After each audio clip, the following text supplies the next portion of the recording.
በትግራይ ክልል የታወጀውን አስቸኳይ ወታደራዊ አዋጅ ተከትሎ በትግራይ ከፍተኛ ቁጥር ያላቸው ወጣቶች የፌዴራል መንግስቱ ጣልቃ እንዲገባና እንዲደርስላቸው ከዛም ባለፈ ደግሞ መከላከያ ሰራዊት በጦር ሜዳ ላይ ቢያገኛቸው ተገደው እንጂ ፈቅደው እንዳልሆነ ታጥቀው የሚንቀሳቀሱት እየገለጹም ይገኛሉ። የህወሓት ቡድን ከአሜሪካ መንግስት ከተጣለበት የቪዛ እገዳ በተጨማሪ ደግሞ አርሚ 7 ላይ ያልታሰበ ነገር ተፈጥሯል። ህወሓት በትግራይ ክልል ያደረገ ያለውን እንቅስቃሴ እንዲሁም ደግሞ የትግራይ ህዝብ እያሰማ ያለውን ጩኸት በተመለከተና የማህበራዊ ሚዲያውን እንቅስቃሴን አንድ ላይ አሰናድተንላችኋል። ይህ ምቹ ሚዲያ ነው። እኔ ደግሞ ፍሬ ህይወት ዮሐንስ ነኝ። ለዩቲዩብ ቻናላችን አዲስ ከሆናችሁ የደውል ምልክቷን ተጭናችሁ ቻናላችንን ሰብስክራይብ በማድረግ ቤተሰብ እንድትሆኑ ጋበዝኳችሁ። ቻናላችንን ሰብስክራይብ አድርጋችሁ ቤተሰብ ከሆናችሁ በኋላ ደግሞ ለሌሎች ወላጅ ዘመዶቻችሁም እንድታጋሩ ጠይቃችኋለሁ። ወደ መረጃው እንሻገራለሁ። አብራችሁን ቆዩ።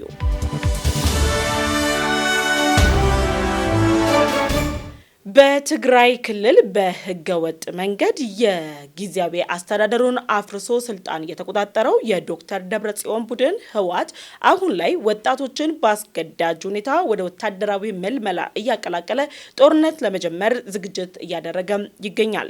የትግራይ ወጣቶች በተደጋጋሚ ወታደራዊ ግዳጁን አንቀላቀሉም ቢሉ ህወሓት ግን አዋጅ አውጆ ጭምር ወታደራዊ ምልመላውን የማይቀላቀሉ ወጣቶችን 50 ሺህ ብር ቅጣትን አሳልፋለሁ ባለበት ወቅት ላይ የተለያዩ ፖለቲከኞች፣ አስተያየት ሰጪዎች እንዲሁም ደግሞ የማህበራዊ ሚዲያ ተጽዕኖ ፈጣሪዎች ጭምር 50 ሺህ ብር ቅጣቱ ላይ አስተያየታቸውን ሰንዝረዋል። ህወሓት ታዲያ ከ50 ሺህ ብር ቅጣቱ በተጨማሪ አሁን ላይ ገና ከትምህርት ገበታቸው ያልጨረሱ ነገ ተስፋ ያላቸው ታዳጊ ወጣቶችን ጭምር አስገዳጅ ወታደራዊ ምልመላን በመፈጸም ወደ ውትድርና እያስገባቸው መሆኑም ተሰምቷል።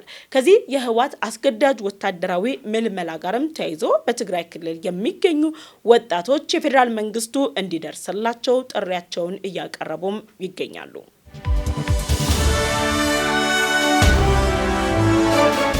በትግራይ ክልል ተጠናክሮ በቀጠለው አስገዳጅ ወታደራዊ ምልመላ ጋር ተያይዞም የተለያዩ ዓለም አቀፍ ተቋማት አምነስቲ ኢንተርናሽናል፣ ሂዩማን ራይትስ ዎችን ጨምሮ ሌሎች ተቋማትም ህወሓት እየወሰደ ያለው እርምጃ ህገወጥና ሰብአዊ መብትን የሚጥስ እንደሆነ ደጋግመው ቢገልጹም የህወሓት ባለስልጣናት ግን ካስተማሪያቸው የኤርትራ መንግስት የወረሱትን እንቅስቃሴ አጠናክረው አምባገነናዊ የተባለ ወታደራዊ እርምጃዎችን ተማሪዎችን ከትምህርት ገበታቸው ከሃይማኖት ተቋማት እንዲሁም ደግሞ መኖሪያ ቤታቸው ጭምር እያፈሱ እየወሰዷቸውም ይገኛሉ።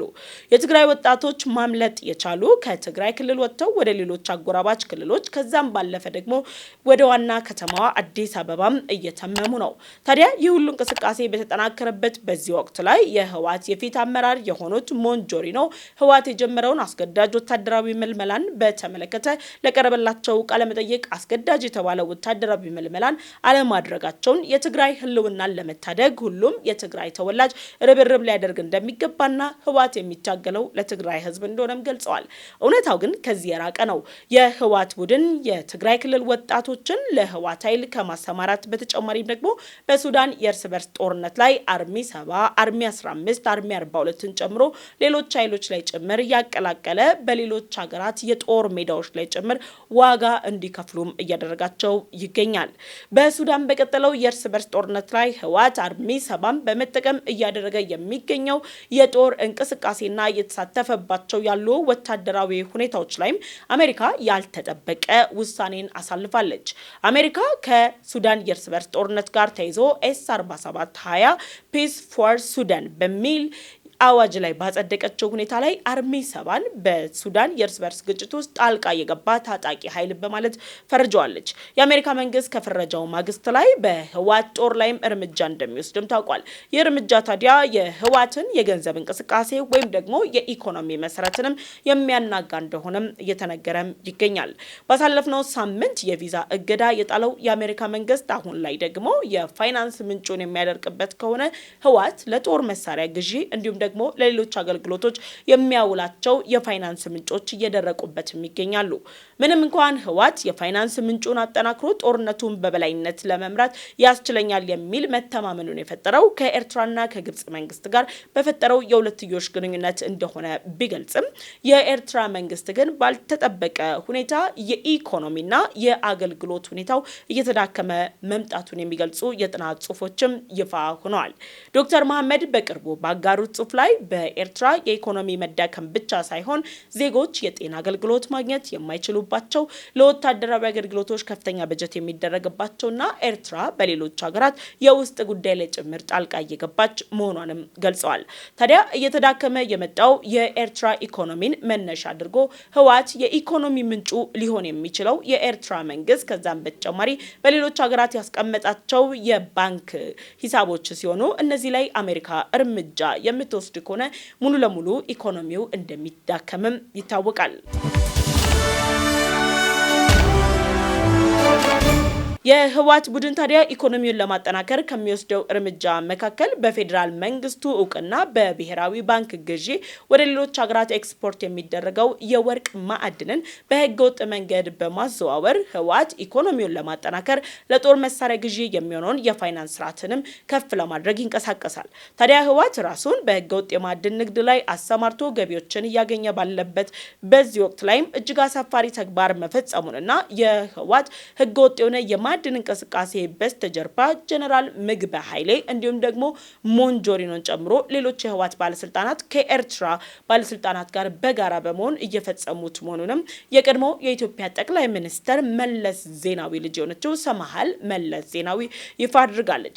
ሰማሃል መለስ ዜናዊ በሰጠችው ቃለ መጠይቅ ላይም እንደገለጸችው ህወሓት የኢኮኖሚ ምንጩን ለማጠናከር ከትግራይ ህዝብ ላይ ህገወጥ የሆነ የወርቅ ማዕድንን አውጥቶ ወደ ተባበሩት አረብ ኤምሬት እንዲሁም ደግሞ ሌሎች ሀገራት ጭምር እንደሚያሰራጭም ገልጻለች።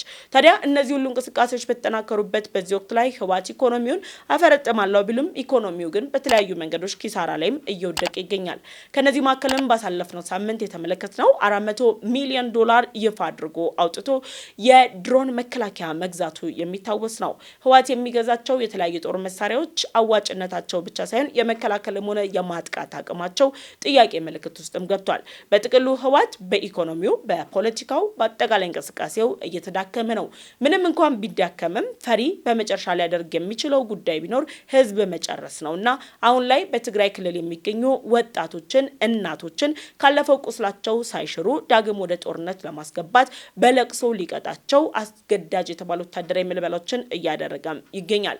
ምቹ ሚዲያ በትግራይ ክልል ሰላም እንዲመጣ ወጣቶች ላይ የሚደረጉ አስቸኳይና አስገዳጅ የሆኑ ወታደራዊ አፈናዎችም እንዲቆሙና የህወሓት የፊት አመራሮች ከጦር መሳሪያ ይልቅ እስክሪብቶን ጠረጴዛን ተመራጭ አድርገው ውይይቶችን በማድረግ ሰላም ለሀገራችን እንዲሰፍን ምኞቱ ነው።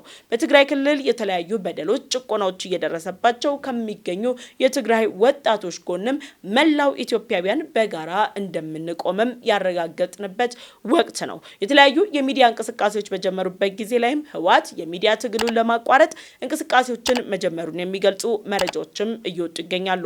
ኤርትራ ባለፉት 3 አስርት ዓመታት በአገሪቱ ህዝብ እንዳይታገልና ዲሞክራሲ እንዳይሰፍን ባደረገችው ጥረት የኢንተርኔት አክሰሶችን ዘግታም ቆይታለች።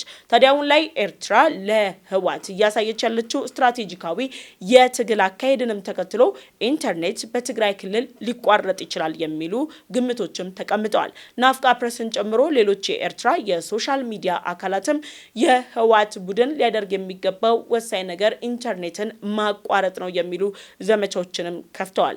የትግራይ ክልል ወጣቶች፣ እናቶች፣ አጠቃላይ የትግራይ ህዝብ ጩኸት ግን በኢንተርኔት መቋረጥ የሚገታ አይደለም። መላው ኢትዮጵያውያን ከትግራይ ህዝብ ጎን ነው። መላው ኢትዮጵያውያን ህወሓትን ይቃወማል። መላው ኢትዮጵያውያን የህወሓት አካሄድ ህዝብን የሚፈጅ ለትግራይ ህዝብ የማይጠቅም መሆኑንም አበክሮ ይገልጻል። አብራችሁ ቆይታ ያደረገው ምቹ ሚዲያ ነው። እኔ ደግሞ ፍሬ ህይወት ዮሐንስ ነኝ። በቀጣይ በሌሎች ፕሮግራሞች ተመልሰን እንመጣለን። እስከዛው ለዩቲዩብ ቻናላችን አዲስ ከሆናችሁ የደወል ምልክቷን ተጭናችሁ ቻናላችንን ሰብስክራይብ ማድረግ እንዳትረሱ። ቻናላችንን ሰብስክራይብ አድርጋችሁ ቤተሰብ ከሆናችሁ ላይክ እና ሼር በማድረግ ለወዳጅ ዘመዶቻችሁ እንድታጋሩ እንጠይቃችኋለን። ቸር ቆዩን።